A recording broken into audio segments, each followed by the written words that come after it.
नमस्कार दोस्तों, स्वागत है आपका आर एस नर्सिंग की रिपोर्ट की ऑनलाइन क्लासेस के अंदर। आज हम आपके सामने पार्ट 13 लेकर आए। हमने पार्ट 12 कंप्लीट कर लिया। आई होप आपको सारी वीडियो पसंद आई होगी और आपने चैनल को सब्सक्राइब किया होगा।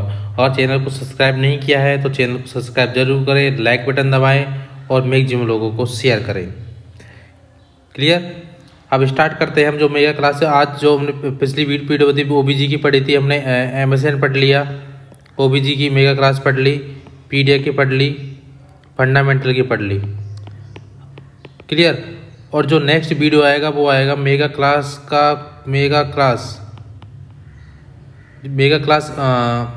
आपके सामने नेक्स्ट वीडियो आएगा। इसके जो अगला वीडियो आएगा मेगा क्लास का आएगा, जिसके अंदर आपको बहुत सारे क्वेश्चन करवाए जाएंगे जो इम्पोर्टेंट है UP NHM, MP NHM, BR NHM के हिसाब से।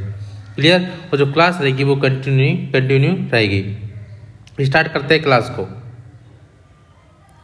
पहला है पोस्ट नेटल पीरियड की बात करते हैं। पोस्ट नेटल पीरियड होता है वो ग्रोइंग स्टेज के अंदर। तो सबसे पहला पोस्ट नेटल पीरियड होता है वो होता है नियोनेट। जो नियोनेट होता है वो 0 से 28 दिन का बच्चा होता है, उसको बोलते हैं नियोनेट। तो ये 28 दिन की बात करते हैं या 4 वीक की बात करते हैं, दोनों बात सेम है। क्लियर। अब उसके नियोनेट की बात करते हैं हम। दो नियोनेट, अर्ली नियोनेट किसको बोलेंगे? फर्स्ट डे 7 ऑफ लाइफ को। देन लेट नियोनेट किसको बोलेंगे? 8 to 20 डेज ऑफ लाइफ। देखिए 0 से 28 दिन को हमने क्या बोला? नियोनेट बोला। क्या बोला? नियोनेट। अगर उसके बाद बात करते हैं, इसको हम दो भागों में, पहला होता है early neonate, then late neonate. Early neonate होता है वो होता है 7 डेज और लेट होता है वो 8 to 28 डेज। ये इंपॉर्टेंट बात है। क्लियर। इन्फेंट होता है वो 1 ईयर लाइफ होता है, 29 to 12 मंथ का होता है, उसको इन्फेंट बोलते हैं। देन टोडलर होता है वो 1 to 3 ईयर होता है। प्री स्कूलर का एज होती है वो 3 to 6 ईयर होता है। ये मैंने आपको सारी पिछले 2-3 वीडियो के अंदर ये पूरी बता रखी है मैंने आपको। आई होप आपको अच्छे समझ में आ रही होगी, क्योंकि एग्जाम में सवाल यहाँ से भी बनता है कि इन्फेंट की एज कितनी होती है, टोडलर की कितनी होती है। देन स्कूलर होते हैं उसको मिडिल चाइल्डहुड बोलते हैं 6 to 12 ईयर्स। गर्ल्स में 6 to 10 ईयर और बॉयज़ में 6 to 12 ईयर। ये भी स्पेशल पूछे अगर स्पेशल गर्ल्स का पूछे तो 6 to 10 ईयर करना है, बॉयज़ का पूछे तो 6 to 12 करना है। अगर ऑप्शन में गर्ल्स नहीं दिया हुआ, बॉयज़ नहीं दिया हुआ तो 6 to 12 राइट आंसर करना है। क्लियर। देन एडोलेसेंस की बात करते हैं 12 to 16 ईयर। और गर्ल्स दिया है तो 12 to 14 ईयर्स, बॉयज़ दिया है तो 14 to 16 ईयर। क्लियर। अगर ऑप्शन में कुछ भी नहीं दिया तो 12 to 16 year. Total volume of newborn at birth 80 ml पर kg के हिसाब से होता है। Very very important question, very important question. Clear. कितना होता है? वो होता है 80 ml पर kg के हिसाब से। अगर बात करते हैं प्री टर्म के अंदर, कितना होता है? देखिए प्री टर्म की बात करता हूं मैं कि प्री टर्म के अंदर कितना होगा। प्री टर्म के अंदर कितना होता है, ये भी इंपॉर्टेंट बात है। वो होता है 100 ml पर kg बॉडी वेट के हिसाब से होता है। क्लियर। 100 ml होता है किसका? प्री टर्म के अंदर जो fluid volume, total volume, blood volume होता है। क्लियर। और अगर टर्म की बात करते हैं तो 80 ml पर kg। और नॉर्मल अडल्ट की बात करते हैं, इसमें ब्लड कितना होता है? अडल्ट नॉर्मल की बात करते हैं तो वो होता है 5 to 6 लीटर। 5 to 6 लीटर जिसके अंदर RBC होती है, WBC होती है, प्लेटलेट होती है। ये सारे कंपोनेंट हम ब्लड के अंदर पढ़ते हैं। That best indicator of health and nutrition status of children is weight. Very important question. देखिए बेस्ट इंडिकेटर क्या है हेल्थ एंड न्यूट्रिशन स्टेटस को चिल्ड्रन में वो क्या है? देखिए दोस्तों, वो क्या होता है? वेट होता है। क्या होता है? वेट होता है। Clear. At the age of 2 month tear start हो पे। ये बहुत बार पूछो सवाल है कि टीयर कब से स्टार्ट हो जाता है? 2 मंथ की एज से। जो बेबी होता है उसको टीयर मीन्स होता है आंसू। क्लियर। और देन बात करते हैं टीयर में कौन सा इम्यूनोग्लोबिन पाया जाता है? वो होता है इम्यूनोग्लोबिन ए। ये इम्यूनोग्लोबिन ए पाया जाता है किसके अंदर? टीयर के अंदर। और टीयर की बात करते हैं तो 2 मंथ की एज पे टीयर अपीयर होना स्टार्ट हो जाते हैं। क्लियर। नेक्स्ट, आई होप आपको वीडियो अच्छी लग रही होगी। वीडियो को ज़्यादा से ज़्यादा लोगों को शेयर करें, चैनल को सब्सक्राइब करें और कमेंट में लेके वीडियो कैसी लग रही है। क्लियर, आगे चलते हैं। नॉर्मल बीपी एट बर्थ कितना होता है 80/50 mm ऑफ एच जी। किसके अंदर होता है ये? अब पीटे की बात करते हैं तो चिल्ड्रन के अंदर, इन्फेंट के अंदर, सॉरी नियोनेट के अंदर कितना होता है? वो होता है 80 mm of 80 to 50 mm of H जी। अगर मैं बात करता हूँ नॉर्मल अडल्ट की बात करते हैं, वो होता है 120/80 mm of H G. Then बात करते हैं कि जो 120 होता है वो होता है सिस्टोलिक, देन 80 होता है वो होता है डायस्टोलिक। और जो इन दोनों के बीच का प्रेशर होता है, सिस्टोलिक एंड डायस्टोलिक के बीच का प्रेशर होता है, उसको हम बोलते हैं पल्स प्रेशर। क्या बोलते हैं? Pulse pressure. जो नॉर्मल कितना होता है 40 mm of H ji. Clear. और बात करते हैं जो ब्लड बीपी होता है नॉर्मल किलो पास्कल के अंदर, बात करें 16/11 किलो पास्कल के अंदर होता है। ये भी इंपॉर्टेंट बात है। क्लियर। तो नॉर्मल बीपी एट बर्थ कितना हो गया? यूनिट के अंदर कितना हो गया?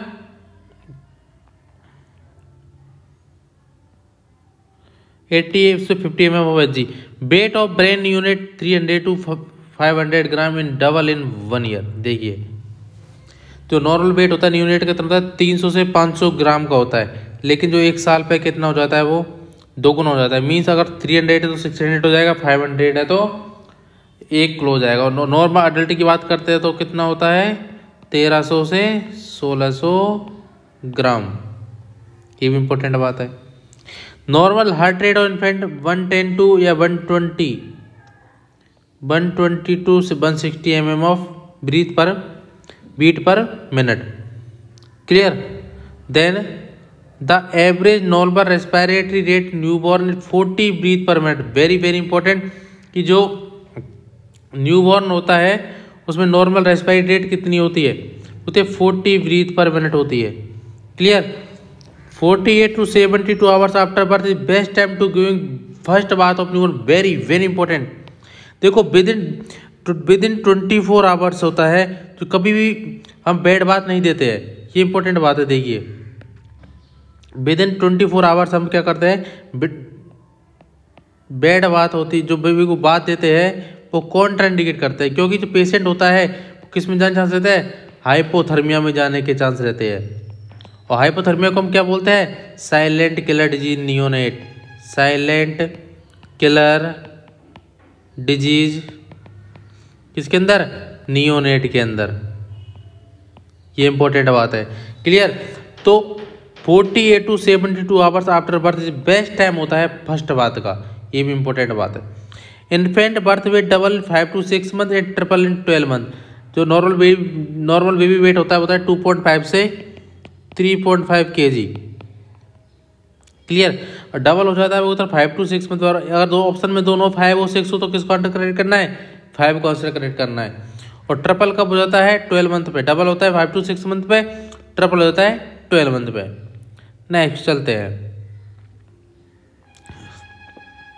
Normal height of healthy baby 18 to 20 inch या 45 to 50 सेंटीमीटर। ये इंपॉर्टेंट बात है कि normal height of healthy baby कितनी होती है? वो होती है 80 to 20 इंच या 45 to 50 centimetre. The height double हो जाती है 100 सेंटीमीटर। Birth height 50 centimetre. अगर बात करते हैं हाइट की तो वो 4 ईयर पे कितनी होती है? डबल हो जाती है। ये भी पूछा सवाल, कितने साल में डबल हो जाती है हाइट? होती है 4 ईयर पे डबल हो जाती है हाइट। ट्रिपल कब हो जाती है? 13 ईयर पर हो जाती है। 13 ईयर पर ट्रिपल हो जाती है, 150 सेंटीमीटर हो जाती है। देन बात करते हैं जो नॉर्मल बेबी वेट होता है 2.5 से 3.5 बात की मैंने। अगर लो बर्थ वेट की बात करते हैं तो लेस देन 2.5 kg या 2500 gram. Clear. Then very low high birth baby को लेस देन 1500 ग्राम। और एक्सट्रीमली लो बर्थ वेट बोलते हैं 1000 ग्राम को। ये भी इंपॉर्टेंट बात है। देखिए, नॉर्मल LW कितना होता है? 2.5 से कम हुआ। देन वेरी लो हो गया, वो हो गया 1500। और एक्सट्रीम हो गया, वो हो गया below 1000 gram. Clear. I hope video अच्छी लगी होगी। चैनल को सब्सक्राइब करना ना भूले, शेयर करना, सब्सक्राइब करना और लाइक करना, ये आपकी फर्स्ट प्रायोरिटी है। क्लियर? देन और आपके लिए ऐसी बेहतरीन वीडियो लाते रहेंगे। अगर आप लोग ऐसे सपोर्ट करते रहो तो आपके लिए बेहतरीन वीडियो लाते रहेंगे। और वीडियो को कंप्लीट जरूर देखें, ये नहीं कि स्पीड से देखना स्टार्ट कर दिया। वीडियो को कंप्लीट देखें, कंप्लीट देखोगे तभी वीडियो समझ में आएगी। और वीडियो के साथ में नोट्स बनाते हुए चलिए, आपको मैक्सिमम फायदा मिलेगा। Next, immunoglobin A and lysosome present in milk provide immunity to newborn. की जो न्यूबॉर्न होता है उसको इम्यूनिटी कौन प्रोवाइड करता है? तो इम्यूनोग्लोबिन ए और लाइसोजाइम एंजाइम होता है, वो क्या करता है? इम्यूनिटी प्रोवाइड करता है इन्फेंट यूनिट के न्यूबॉर्न के अंदर।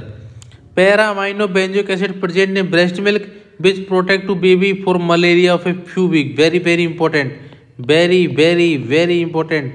कि देखिए कौन सा अमाइनो एसिड है? पैरा अमाइनो बेंजोइक एसिड होता है। कहाँ पर प्रेजेंट होता है? ब्रेस्ट मिल्क के अंदर प्रेजेंट होता है, जो प्रोटेक्ट करता है बेबी को किससे? मलेरिया। किससे प्रोटेक्ट? मलेरिया से प्रोटेक्ट करता है। अब कितने टाइम के लिए प्रोटेक्ट करता है? वो कुछ हफ्ते के लिए, कुछ वीक के लिए प्रोटेक्ट करता है। Clear? Then Apgar score perform 1 minute and 5 minute of birth. Apgar score करते हैं 1 मिनट पे करते हैं और 5 मिनट पे करते हैं। क्लियर? पहला करते हैं 1 मिनट, फिर करते हैं 5 मिनट पे। अपकार स्कोर की बात करते हैं तो ए, जिसके अंदर बात करते हैं हम APGAR अपकार, जिसको वर्जीनिया अपकार नाम के साइंटिस्ट ने दिया था। जिसके अंदर बात करते हैं A होता है अपीयरेंस, P होता है पल्स, G होता है ग्रेमेज या रिफ्लेक्स, A होता है एक्टिविटी या मसल टोन, R होता है रेस्पिरेटरी फट या respiratory rate. Apgar score 7 to 10 तो गुड है और एक्सीलेंट है, नो डिप्रेशन।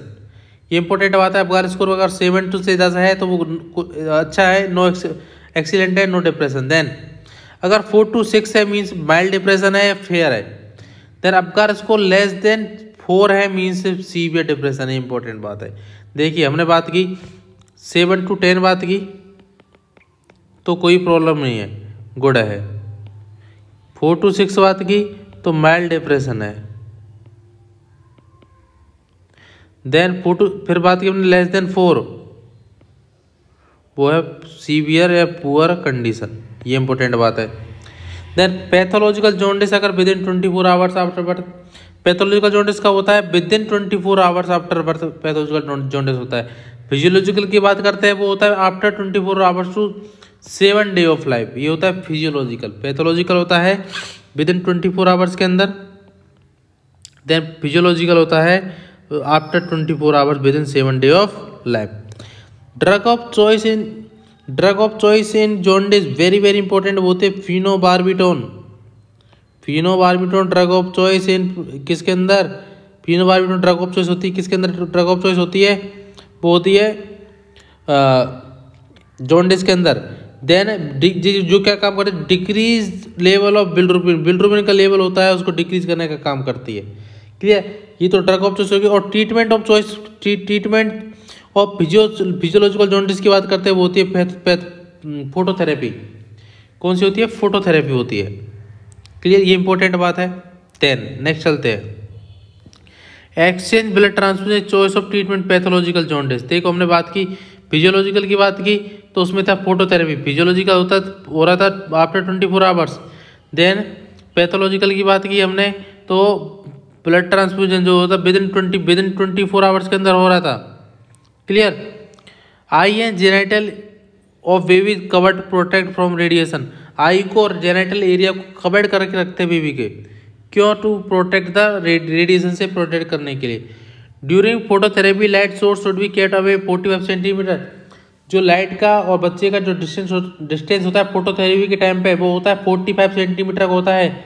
45 सेंटीमीटर या 18 इंच होता है। ये इंपॉर्टेंट बात है।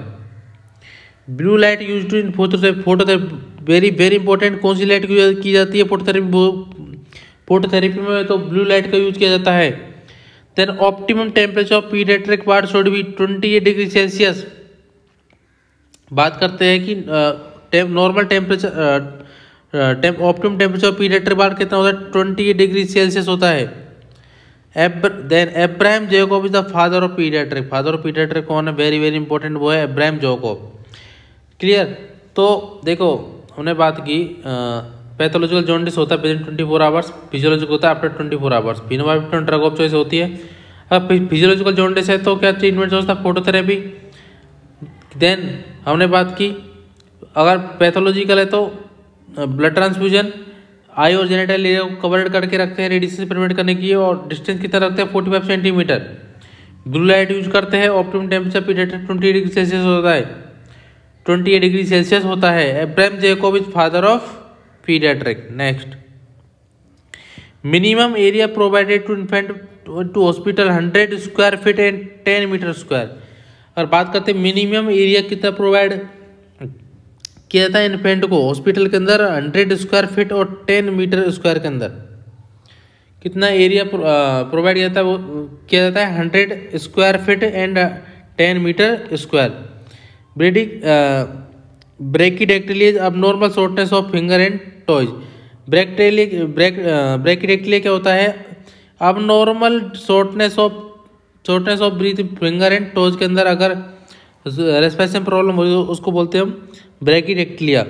Trisomy 21 also called Down syndrome and mongolism. Trisomy 21 को हम किस नाम जानते हैं? डाउन सिंड्रोम के नाम जानते हैं, मंगोलिज्म के नाम से जानते हैं। ये इंपॉर्टेंट बात है। Then G6PD deficiency, G6PD deficiency cause premature destruction of RBC. G6PD deficiency क्या करती है? प्रीमैच्योर डिस्ट्रक्शन ऑफ आरबीसी, जो रेड ब्लड सेल होती है उसका डिस्ट्रक्शन करती है। रेड ब्लड सेल उनके करते डिस्ट्रक्शन करती है। देन एंटीरियर फ्रंटल लोब किस टाइप का होता है? वो डायमंड शेप का होता है। क्लोज कब होता है? 9 to 18 मंथ पे। एंटीरियर फ्रंटल 9 to बात करते हैं, एक की बात करते हैं, होता है 18 मंथ, ये 9 रॉन्ग है, 18 मंथ पे क्लोज होता है। Clear. Then posterior foramen oval temporary opening between both atria of heart. अगर जो हार्ट की बात करते हैं वो एट्रिया के 4 चैम्बर होते हैं, अगर इनके बीच में कोई ओपनिंग हो रही है उसको बोलते हैं फोरामेन ओवल। क्या बोलते हैं? Foramen Oval. यहाँ पर जो बीमारी बोलते हैं उसको बोलते हैं ASD, atrial septal defect. Very very important, normal capillary time less than 2 second या 2 to 3 second, 2 to 3 second, less than 2 second is normal capillary fill time. बहुत बार पूछा हुआ सवाल है और बहुत इंपॉर्टेंट सवाल है। Tetralogy of Fallot congenital malformation of the heart and great blood vessels. Tetralogy of Fallot होता है congenital malformation of heart and great vessels के अंदर होता है।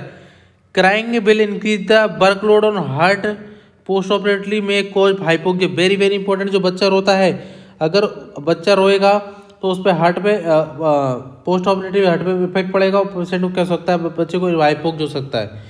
Clubbing of nails the common finding cyanotic heart disease. Cyanotic heart disease के अंदर बताया था मैंने SpO2 कितना होता है? Below 60 degree, below 60%। SpO2 level कितना होता है CHD साइनोटिक हार्ट डिजीज के पेशेंट में? 60% से कम होता है। और क्लबिंग ऑफ फिंगर्स या कॉमन फाइंडिंग होती है साइनोटिक हार्ट डिजीज के अंदर। Clear. Then rheumatic fever is caused by group A beta haemolytic streptococcus. Very very important और बहुत एग्जाम में पूछा हुआ सवाल, वेरी वेरी इंपॉर्टेंट और बहुत एग्जाम में पूछा हुआ सवाल। रूमेटिक फीवर का कॉज क्या है? वो group A beta haemolytic streptococcus cause होता है। Then rheumatic fever is an inflammatory autoimmune disease होती है। क्या होती है? रूमेटिक फीवर एक इन्फ्लामेटरी ऑटोइम्यून डिजीज होती है जो किसको अफेक्ट करती है? Connective tissue of the heart and joint. तो हार्ट के connective tissue, heart and joint के किसको करती है? कनेक्टिव टिश्यू को अफेक्ट करती है। कनेक्टिव टिश्यू होता है, तो कनेक्टिव टिश्यू की बात करता हूँ मैं। कनेक्टिव टिश्यू तो most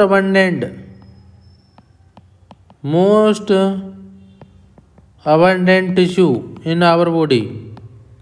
Clear. Then mitral valve is the most commonly affected heart valve in rheumatic fever. Rheumatic fever के अंदर कौन सा वाल्व अफेक्ट होता है? मोस्टली होता है मिट्रल वाल्व, जिसको हम बाइकस्पिड के नाम से जानते हैं। किस नाम जानते हैं? बाइकस्पिड के नाम से जानते हैं। जो कहाँ पर, जैसे हमने हार्ट की बात की, यहाँ पे हार्ट होता है राइट, यहाँ पर जो बाल होता है right atrium, sorry left atrium left ventricle के बीच में होते हैं मिट्रल बाल, वो मोस्ट कॉमन फैक्ट होता है। देन बात करते हैं ट्रेकियोइसोफेजियल फिस्टुला में 3 साइन देखने को मिलते हैं कैरेक्टरिस्टिक साइन। वो कौन कौन से साइन देखिए, coughing, choking and cyanosis. Coughing, choking and cyanosis. The lactose intolerance in inability to digest milk, some dairy product, lactose containing product due to deficiency of lactase. Clear? Lactase intolerance, inability to digest milk, जो lactase intolerance होता है उसको milk को digest नहीं कर पाता है, और सम डेयरी प्रोडक्ट को भी डाइजेस्ट नहीं कर पाता है, जो कि डेफिशिएंसी किसकी हो जाती है, लैक्टेज की डेफिशिएंसी हो जाती है। किसकी डेफिशिएंसी हो जाती है दोस्तों, लैक्टेज की डेफिशिएंसी हो जाती है। आइए अब आपको वीडियो बहुत अच्छी लग रही है, आप मैक्सिमम से मैक्सिमम लोगों को शेयर करना ना भूलें और वीडियो को कंटिन्यू देखते रहिए। अगर जिस दिन आपका सिलेक्शन हो जाएगा, आपके माँ बाप के चेहरे पर खुशी मिलेगी आपको। आपके माँ बाप, आपने ज़िंदगी में कुछ सपना सोचा, आप उस सपने को पूरा करने के लिए पढ़ रहे हो। आप हमारे लिए नहीं पढ़ रहे हो, आप अपने लिए पढ़ रहे हो। हम आपको सिर्फ पढ़ाने की हेल्प कर रहे हैं। सिलेक्शन आपको लेना है, एग्जाम आपको लेना है। कि सर ऐसा तो नहीं है कि सर हम आपकी जगह हम लोग एग्ज़ाम लिख के आ जाए, ऐसा नहीं है। तो एग्ज़ाम तो आपको लिखना पड़ेगा, तो आपको ही पढ़ना पड़ेगा। ये दिमाग में रखना, हमारा पढ़ना हमारे काम आएगा, दूसरे का पढ़ना दूसरे काम आएगा। इस चीज़ को माइंड में याद रखना। तो हमें इसको खुद पढ़ना पड़ेगा। तो आप डेली कंटिन्यू क्लास लीजिए, आपको मैक्सिमम फ़ायदा मिल रहा होगा, 100% गारंटी है। क्लियर ना? आगे चलते हैं। Phenylketonuria PQG congenital autosomal recessive disease होती है, which body fail to metabolise amino acid phenylalanine to tyrosine. Phenylketonuria होती है कंजेनाइटल ऑटोसोमल रिसेसिव डिसऑर्डर होता है। कैसा होता है? कंजेनाइटल ऑटोसोमल रिसेसिव डिसऑर्डर, जो बॉडी फेल मेटाबोलाइज को अमीनो एसिड को metabolise amino acid to phenylalanine to tyrosine में कन्वर्ट नहीं कर पाता है। सीलियक डिजीज एक ग्लूटेन प्रोटीन इंटॉलरेंस डिसऑर्डर होता है। सीलियक डिजीज क्या होती है? ग्लूटेन प्रोटीन इंटॉलरेंस डिसऑर्डर होता है। The gluten protein mainly present white and rice and barley. White rice and barley में प्रेजेंट होता है। ग्लूटेन प्रोटीन कहाँ प्रेजेंट होता है? व्हाइट राई एंड बार्ले में प्रेजेंट होता है। सीलियक डिजीज तो किस नाम से जानते हैं? वेरी वेरी इंपॉर्टेंट, जी थाइसिन disease and gluten sensitivity enteropathy. ये इंपॉर्टेंट बात है कि हम किस नाम जानते हैं, वो जानते हैं हम। देखिए, जी थाइसिन डिजीज देन ग्लूटेन सेंसिटिविटी एंट्रोपैथी को हम सीलियक डिजीज के नाम से जानते हैं। देन सीलियक डिजीज में कौन सा पार्ट अफेक्ट होता है? स्मॉल इंटेस्टाइन अफेक्ट पार्ट होता है। ये भी इंपॉर्टेंट बात है, वेरी इंपॉर्टेंट बात है कि सीलियक में कौन सा पार्ट अफेक्ट होता है? वो होता है स्मॉल इंटेस्टाइन। क्लियर? आगे चलते हैं।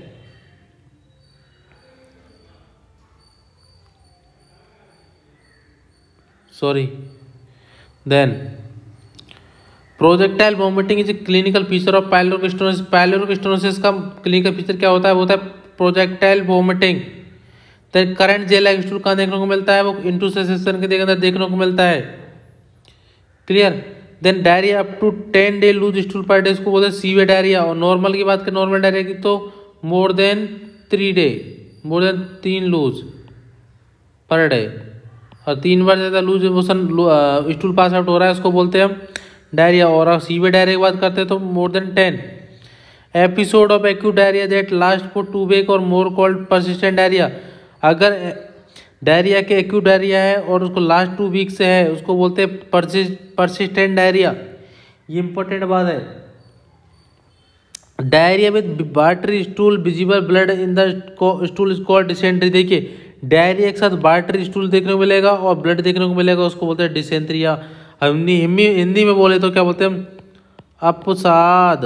क्या बोलते हैं? अपसाद। ये इंपॉर्टेंट बात है। क्लियर ना? Then dehydration and infant cause skin fontanelle, weight loss, increase haematocrit and loss of skin turgor. देखिए, डिहाइड्रेशन ऑफ इन्फेंट, अगर बच्चे को डिहाइड्रेशन हो रहा है डिहाइड्रेशन का कारण क्या होता है, डायरिया कारण, एक डायरिया कारण हो सकता है, उसके अंदर संकन फोंटनले मिलेंगे, वेट लॉस मिलेगा, इंक्रीज हीमेटोक्रिट लेवल मिलेगा, वेरी वेरी इंपॉर्टेंट, और लॉस ऑफ स्किन ट्रगल। इससे एग्जाम में बहुत बार पूछे हुए सवाल है। क्लियर? आई होप वीडियो अच्छी लग रही होगी। आप मैक्सिमम लोगों को शेयर करना ना भूले। क्लियर? रोटा वायरस का कॉमन कोज क्या होता है, chronic diarrhoea in children 3 month to 12 year तक। रोटा वायरस होता है, उसका कोज क्या होता है, क्रोनिक डायरिया। किसके अंदर, 3 मंथ से लेकर 2 साल तक के बच्चों में chronic diarrhoea. Then composition of virus अंदर क्या होता है, NaCl होता है 2.6 ग्राम, किस होता है 1.5 ग्राम, सोडियम सिट्रेट होता है 2.9 ग्राम, ग्लूकोज होता है 13 ग्राम। देखिए इंपॉर्टेंट बात देखिए, ORS होता है वो ओरल, और ORS की बात करता हूं मैं, ओरल रिहाइड्रेशन सॉल्यूशन, जिसको हम हिंदी में बोलते हैं जीवन रक्षक घोल, जिसको हम जीवन रक्षक घोल बोलते हैं। क्लियर? अब बात करते हैं कि ORS के अंदर क्या क्या होता है। ORS के अंदर क्या होता है, बताए NaCl होता है। ORS के अंदर क्या होता है, NaCl होता है 2.6 ग्राम, केस होता है 1.5 ग्राम, सोडियम सिट्रेट होता है 2.9 ग्राम, ग्लूकोज होता है 13 ग्राम ग्लूकोज होता है। Clear? Then freshly prepared ORS should be use within 24 hours preparation. जो नॉर्मल ORS होता है उसको 24 आवर्स तक यूज कर सकते हैं। IV सेट को भी हम 24 आवर्स तक यूज कर सकते हैं। जो ओवम की लाइफ स्पान 12 से 24 आवर्स होती है। ये कुछ याद रखने वाली बातें हैं। Clear? Then Hirschsprung disease congenital anomaly due to absence of ganglionic cell. Hirschsprung disease होती है वो अब कंजेनाइटल एनोमली है, जिसके अंदर गैंग्लियन सेल क्या होती है, एब्सेंट होती है, मेनली लार्ज इंटेस्टाइन के अंदर, जिससे क्रोनिक कॉन्स्टिपेशन होने लगता है। ये इंपॉर्टेंट बात है। क्लियर? हिर्ट्जस्प्रुंग डिजीज कंजेनाइटल एबनॉर्मलिटी होती है, जिसके अंदर गैंग्लियन सेल होती है वो एब्सेंट होती है, जिसके अंदर जो मोस्ट अफेक्ट किसको पड़ता है, लार्ज इंटेस्टाइन अफेक्ट करता है। इसमें क्रोनिक कॉन्स्टिपेशन के चांस रहते हैं। रूल ऑफ 10 कहाँ यूज करते हैं, क्लेफ्ट लिफ्ट के अंदर। रूल ऑफ 10 क्या होता है, rule of 10 is criteria to decide infant to surgical repair of cleft lift. कि रूल ऑफ 10 का यूज करते हैं क्लेफ्ट लिफ्ट के अंदर, जो डिसाइड करता है इन्फेंट को सर्जिकल रिपेयर के लिए। Then according to rule of 10 क्या आएगा, देखिए weight less than 10 pound, 10 pound मतलब होता है 1 kg के अंदर कितना होता है, 2.2 पाउंड होता है। क्लियर? अब बात करते हैं, और मस्ट भी 10 वीक ओल्ड होना चाहिए बेबी, और हीमोग्लोबिन 10 ग्राम होनी चाहिए, और WBC काउंट लेस देन 10,000 ग्राम होना चाहिए। ये होता है रूल ऑफ 10 का यूज करते हैं क्लेफ्ट लिफ्ट के अंदर, जहाँ पर वेट 10 पाउंड 10 वीक पर। Clear? Haemoglobin 10, WBC also 10,000। Then after surgical repair cleft lift best position कौन सी होती है, साइड लेटरल पोजीशन होती है। Very very important. After surgical repair cleft lift वाला पेशेंट होता है, इन्फेंट होता है, उसको कौन सी पोजीशन देते हैं, साइड लेटरल या लेटरल पोजीशन देते हैं। क्लियर? ये इंपॉर्टेंट बात है। Then after surgery cleft lift repair the child should be placed on abdomen prone position. और आफ्टर सर्जरी देखिए यहाँ पर क्लेफ्ट लिफ्ट की बात की और क्लेफ्ट पैलेट की बात करते हैं, तो आफ्टर सर्जरी चाइल्ड को प्लेस क्या करते हैं, एब्डोमेन प्रोन पोजीशन के अंदर, to decrease infant tendency to suck secretion and suture line से प्रिवेंट करने के लिए। Cleft lift surgery done 3 to 6 month में होती है, लेकिन भाई क्लेफ्ट पैलेट की बात करें तो 6 months to 1 year होती है। क्लियर? एनएनसेफेली मीन्स होता है congenital absence of the brain. Anencephaly means क्या होता है, congenital absence of the brain and cranial vault which can be detect time of, जो बर्थ के टाइम पर डिटेक्ट हो जाता है। एनएनसेफेली कहता है congenital absence of the brain के अंदर जो क्रेनियल नर्व होती है वो एब्सेंट होती है। क्लियर, उसको बोलते हैं anencephaly. Then hydrocephalus is the accumulation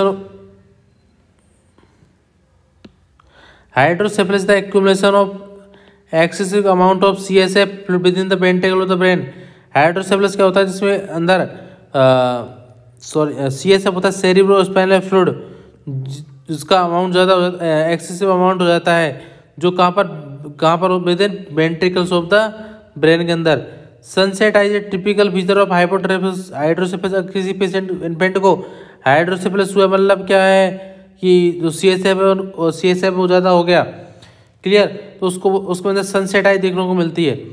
then spina bifida central nervous system defect होता है, जो which defect neural to fail to grow during embryonic period. Spina bifida क्या होती है, तो सेंट्रल नर्वस सिस्टम का डिसऑर्डर होता है, डिफेक्ट होता है, जिसके अंदर न्यूरल टू डिफेक्ट हो जाती है।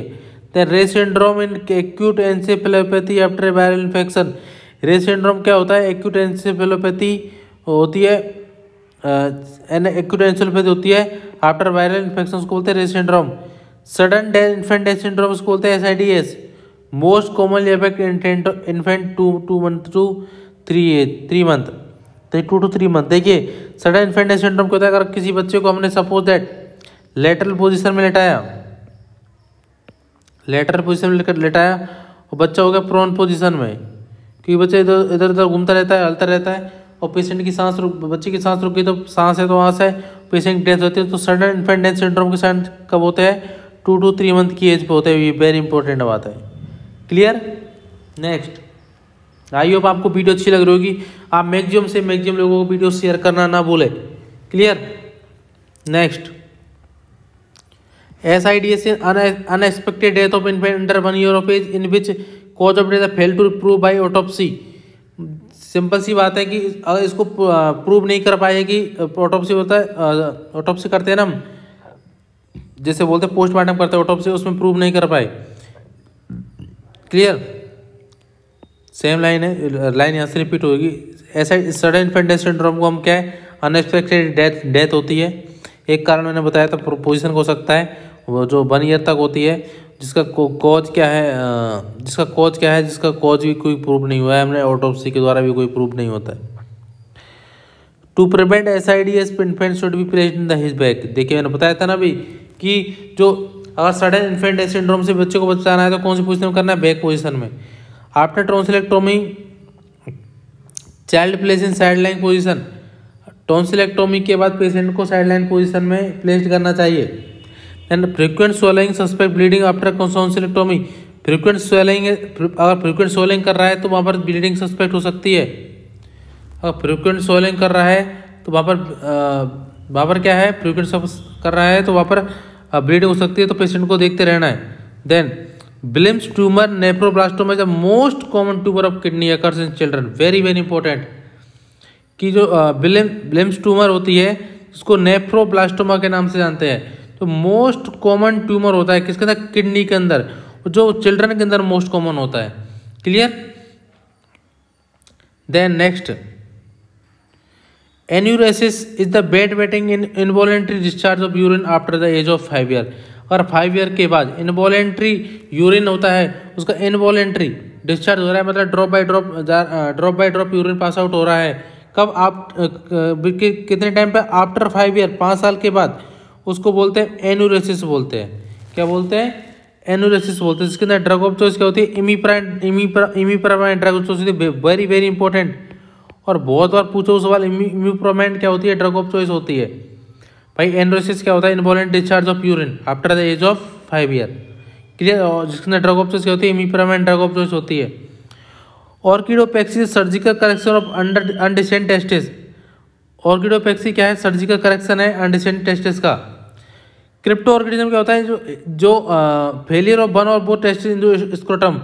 तो क्रिप्टो मतलब होता है हिडन, सिंपल सी बात करते हैं, हिडन जो दो टेस्टिस होते हैं वो स्क्रोटम में नहीं आते, या तो वन टेस्टिस या दोनों टेस्टिस स्क्रोटम के अंदर नहीं होते हैं। Then tightness of the prepuce या foreskin of the penis is called phimosis. Phimosis the corrected by circumcision. अगर किसी पेशेंट को फीमोसिस हो गया है उसको करेक्ट किससे करते हैं, सर्कमसिजन से करेक्ट करते हैं। क्लियर। ये बेक बता balanitis the inflammation of the skin covering the glans penis. अगर किसी ग्लैंस पेनिस है उसकी स्किन की जो कवर स्किन कवर कर करते ग्लैंस पेनिस को, उस पर इन्फ्लामेशन होगा, उसको बोलते हैं बेलेंटाइटिस। क्या बोलते हैं, balanitis. Clear. Then next, I hope आपको वीडियो अच्छी लगी होगी। आप मैक्सिमम से मैक्सिमम लोगों को वीडियो शेयर करना ना भूले। और जो नेक्स्ट क्लास होगी उसमें मैं मेगा क्लास लूँगा आपकी, और वो क्वेश्चनों की होगी, क्योंकि आज 21, 22, 23 को हम वीडियो डालेंगे, 24 को आपका एग्जाम है, और 20 जो नेक्स्ट वीडियो आएगी वो बहुत कुछ इसमें MCQ क्वेश्चन होंगे, बहुत सारे क्वेश्चन होंगे, और जो पिछला पैटर्न है उसके पैटर्न के हिसाब से पेपर सेट किया गया है। क्लियर। तो नेक्स्ट लाइन चलते हैं। Accident are the major cause of death in and disability children 5 to 12 year. Accident होता है, जो दुर्घटना होती है, मोस्ट कॉमन डेथ का कारण होता है कब, 5 से 12 साल के बच्चों में। Then medical thinking fantasy play are the more characteristics of during the preschool year. Medical thinking और फैंटेसी कब आती है, वो आती है प्री स्कूल चिल्ड्रन के अंदर। देन प्री स्कूल चिल्ड्रन की बात करते हैं तो 3 to 6 ईयर के बच्चे। क्लियर। 3 to 6 ईयर के बच्चे। क्लियर। देन टीथिंग कब से स्टार्ट, जो टीथ आना कब से स्टार्ट होते हैं, 6 मंथ से स्टार्ट हो जाते हैं। 6 month old infant should B have good head control. और 6 मंथ के बच्चा होता है उसमें हेड कंट्रोल अच्छे से आ जाता है, ये भी इंपॉर्टेंट बात है। पोस्टीरियर फ्रंटल है ट्रायंगुलर शेप होता है, क्लोज कब होता है, 4 to 8 वीक होता है, 4 to 8 वीक पे क्लोज होता है पोस्टीरियर फ्रंटल, जिसका शेप होता है ट्रायंगुलर का।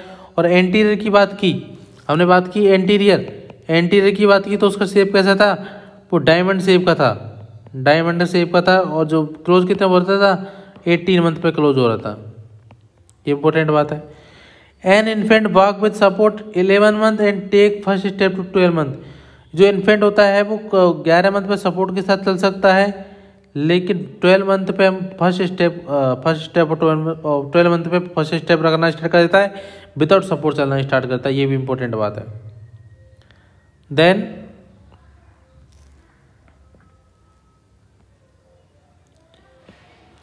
Stranger anxiety appear 6 month. Stranger anxiety कभी अपेयर होती है 6 मंथ है, वेरी इंपॉर्टेंट। स्ट्रेंजर एंजाइटी कभी अपेयर होती है 6 मंथ पर, 5 to 7 मंथ बात करते हैं। एंड पीक कब होती है, 9 मंथ पे। एक अवसर की बात करें 9 मंथ पे, 9 मंथ पे होती है। एक की बात करें तो, और अगर बात करते हैं हम रेंज की तो 6 to 12 मंथ। देखो स्ट्रेंजर एंजाइटी होती है अपेयर 6 मंथ पे होती है, और पीक कब होती है 12 मंथ पे, या फिर 9 मंथ पे पीक होती है। टोटल पीरियड होता है 1 to 3 ईयर का, जिसे स्लो ग्रोथ पीरियड बोलते हैं हम। क्या बोलते हैं, स्लो ग्रोथ पीरियड बोलते हैं। Total weight gain during total period कितना करता है, 2 to 4 kg या 4 to 9 पाउंड ओवर 2 साल तक। क्लियर। जो बच्चा होता है कितना वेट गेन करता है, टोटल होता है वो 2 to 4 किलो वेट गेन करता है। क्लियर। 4 to 9 पाउंड करता है, क्योंकि 1 किलो के अंदर कितना पाउंड होता है, 2.2 पाउंड होता है। Clear. Then instinctual smile behaviour और natural smile appear 2 month and social smile 3 month. देखिए जो नॉर्मल स्माइल होती है वो 2 मंथ पे अपेयर हो जाती है, लेकिन सोशल स्माइल कितने मंथ पे अपेयर होती है, वो 3 मंथ पे अपेयर होती है, ये इंपॉर्टेंट बात है। इन्फेंट से मामा दादा respond to his own name 10 month. अगर इन्फेंट है वो मामा दादा और रेस्पॉन्ड कर रहा है, और खुद का नाम रेस्पॉन्ड कर रहा है, तो खुद रेस्पॉन्स कर रहा है, वो कब कितने मंथ पे हो जाता है, 10 मंथ पे। हेड कंट्रोल स्टेब्लिश कब होता है, 2 to 3 मंथ पे हेड कंट्रोल करना स्टार्ट करता है, और गुड हेड कंट्रोल कब होता है, 6 मंथ पे गुड हेड कंट्रोल हो जाता है, ये इंपॉर्टेंट बात है। क्लियर। देन सेट इन ट्रिपोर्ट पोजीशन 6 मंथ पे वो ट्रिपोर्ट पोजीशन में बैठना स्टार्ट कर देता है। टेम्पर टेंट्रम सीन कब देखने को मिलता है, 18 मंथ to 3 ईयर पे temper tantrum. Moro reflex disappear कब होता है, 4 मंथ पे मोरो रिफ्लेक्स डिसअपीयर होता है। पाल्मर ग्रास पर रिफ्लेक्स डिसअपीयर कब होता है, 3 to 4 मंथ पे। और planter grass reflex 6 to 8 month पे। ये 4 इंपॉर्टेंट बात थी, ये तीनों मोरो रिफ्लेक्स पाल्मर प्लांटर पूछे हुए सवाल है। मोरो रिफ्लेक्स डिसअपीयर कब होता है, 4 मंथ पे। पाल्मर ग्रास होता है 3 to 4 मंथ पे, और प्लांटर होता है 4 to 8 मंथ पे। Clear. Then okay, thank you for watching this continuous video. I hope आपको वीडियो कंप्लीट समझ में आई होगी और आपने नोट्स बनाए होंगे। आपको वीडियो कैसी लगी है जरूर कमेंट बॉक्स में लिखिएगा और वीडियो को शेयर करना ना भूलें। वीडियो को मैक्सिमम से मैक्सिमम लोगों को शेयर करें। क्लियर। और जो नेक्स्ट क्लास आएगी वो मेगा क्लास रहेगी। नेक्स्ट क्लास मेगा क्लास रहेगी और उसमें MCQ क्वेश्चन रहेंगे, मल्टीपल चॉइस क्वेश्चन। जो 2019 में पेपर हुआ था UPNHM का, जो पिछला पेपर 2018 या 19 में हुआ था, उसके जो पिछला पैटर्न चल रहा है उसके हिसाब से क्वेश्चन बनाए जाएंगे। क्लियर। और आपका 24 तारीख को डेट है, उससे पहले हम जो मेगा क्लास कंडक्ट कर देंगे और उसका आपको मैक्सिमम फायदा मिलेगा। Okay, thank you. चैनल को सब्सक्राइब जरूर करें। मिलते हैं नेक्स्ट वीडियो के साथ। जब तक जय हिंद, जय भारत।